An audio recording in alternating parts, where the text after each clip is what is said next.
Hello there, and thanks for tuning into today's video. I'm Deanna, and I help new leaders create engaging teams, even if the culture is toxic or dysfunctional. Today, we're going to talk about how to work from home and actually get things done. I know that this is a struggle for a lot of people, and I've realized over the years that the reason why many people can't work from home and be productive is because they aren't setting up an environment for productivity. So, I'm going to share with you a few things that have helped me and that I've shared with others and found to be very, very useful in terms of being able to produce quality work and be productive even if you are working from home. Now, the very first thing that you need to work from home and actually get things done, and this is the most important thing of all, is coffee.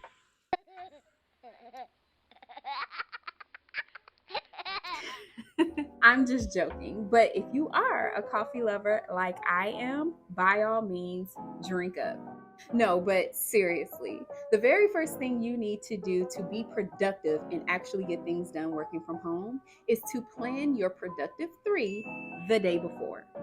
So here is the productive three. The productive three are those three things, just three things that you absolutely need to get done that are top priority. And doing these three things will make you feel like you have truly conquered your day. Now, I understand that you have a lot more than three things on your to do list, but I want us to really be intentional about defining what productivity means for you. Every day is going to look different, and what you need to get done to be productive for that day is going to be different. But if you take a few minutes the day before to just write down, whether you do that digitally on your iPad, like I'm into digital planning, so I love making notes on my iPad. If you put them in your phone, if you write them down on a post-it, if you have a physical notebook, whatever, just write down three things that will make you productive that day. Doing this the day before allows you to stay on track with what you absolutely have to accomplish the next day. And it prevents you from waking up and feeling aimless in your day as you're working from home. The next thing you need to do to get things done working from home is to get up and get dressed. I can't stress this enough. I trust me, I understand. It is so easy to roll out of bed at 7:57 when you have to sign on at 8 a.m. Everybody has done that a time or two. But the problem with this is that you aren't triggering your body and your mindset to actually wake up. And what you end up doing is really reacting to your day, and you are allowing your body to stay in comfort mode versus getting into productivity mode. So here's what I mean. If you go into the office, there are several triggers that awaken your body and your mind to prepare you to get ready for the workday. So just think about this for a second. You get up, get out of bed, you shower, you brush your teeth, you wash your face, you make coffee, you may turn on a podcast, you may read your Bible, you may watch the news. There are several things that happen when you first wake up in the morning that is subtly preparing your body and your mindset for what's coming ahead in your workday. Even thinking about once you leave the house, your commute to work, that is preparing your mind for work. When you work from home, those things don't happen anymore because you literally wake up, you get out of bed, and you can just go into the next room and begin working. And that is what sets you up to not be productive in your workday, even if you're at home. So make sure that you set aside time in the morning. I recommend at minimum 30 minutes to wake yourself up and prepare your body and your mind for your workday. Create a morning routine that will allow you to do that. And I'll also recommend something else. If you struggle with waking up on time when you're working from home, there is an app called Alarmy that I absolutely love. This app basically takes your alarm clock to the next level. And what it does is it puts you in position to wake up and stay up. So, for example, you can set up whatever your morning mission is going to be once that alarm goes off. So, you can set it up to solve a math problem, play a memory game, take a picture of something that you have to take a picture of each morning so that you can get up and get out of bed. Now, what I found that worked wonders for me was taking a picture of my made bed and having that as my mission every morning.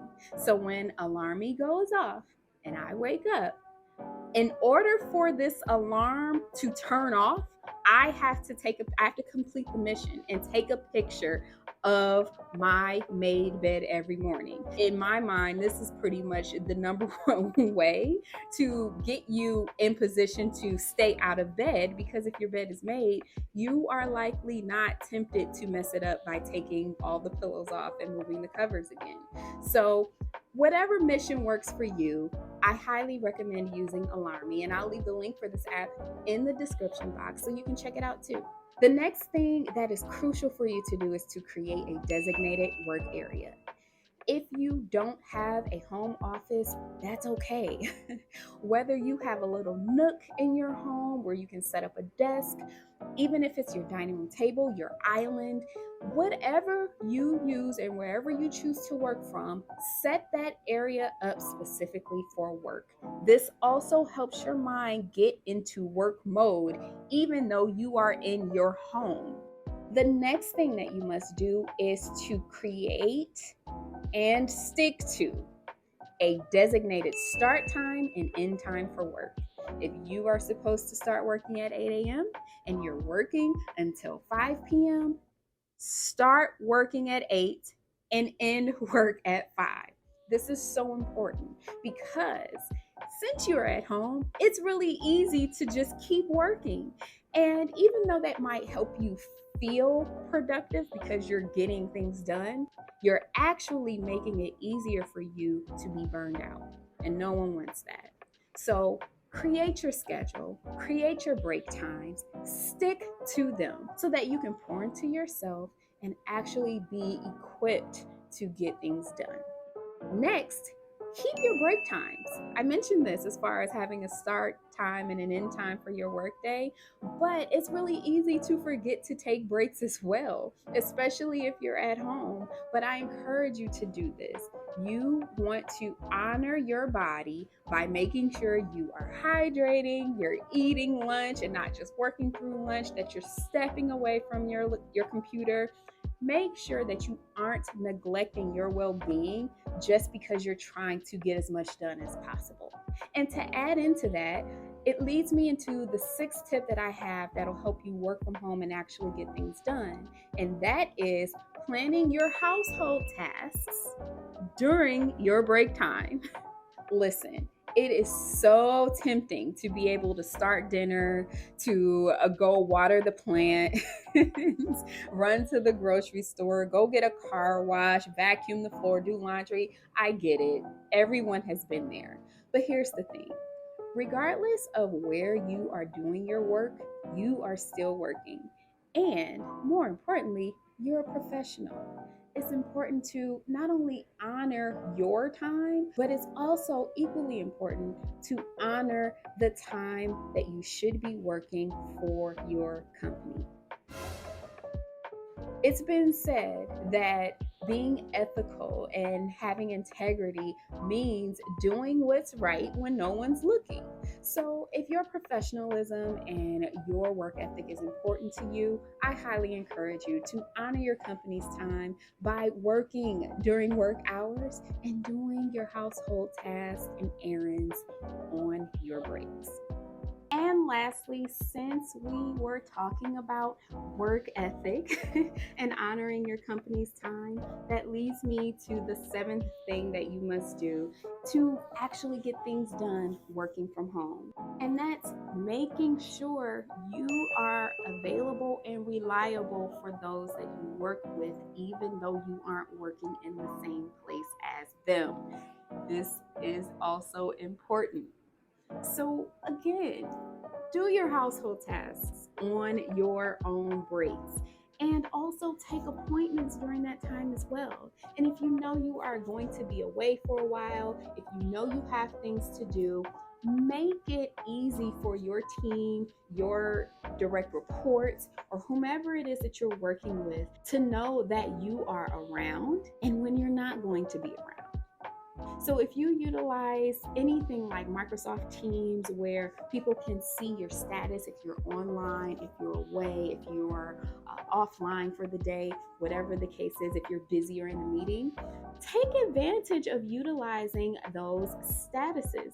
That helps your team understand what's happening with you and if you're actually around. And furthermore, it just makes you more reliable in terms of your availability, because it's easy for people to assume that just because you are working from home, you aren't getting anything done. And while I know that's not the case, especially as someone who works from home, the reality is that your workload does not change because your location did. So make sure that you are still as readily available for your team, even if you are working from home. So, I want to know from you, what tips do you have that help you work from home and actually be productive while doing so? Make sure you leave them in the comments. And if you use any tools or apps or anything that help you work from home better, like I shared Alarmy, please share those as well. I would love to check them out. I hope that this video was helpful for you, and I encourage you to share it with someone who works from home, or if you have team members who work from home and you think this could be useful for them, share it with them. And if you enjoyed this video, make sure you like it as well. Have a great week.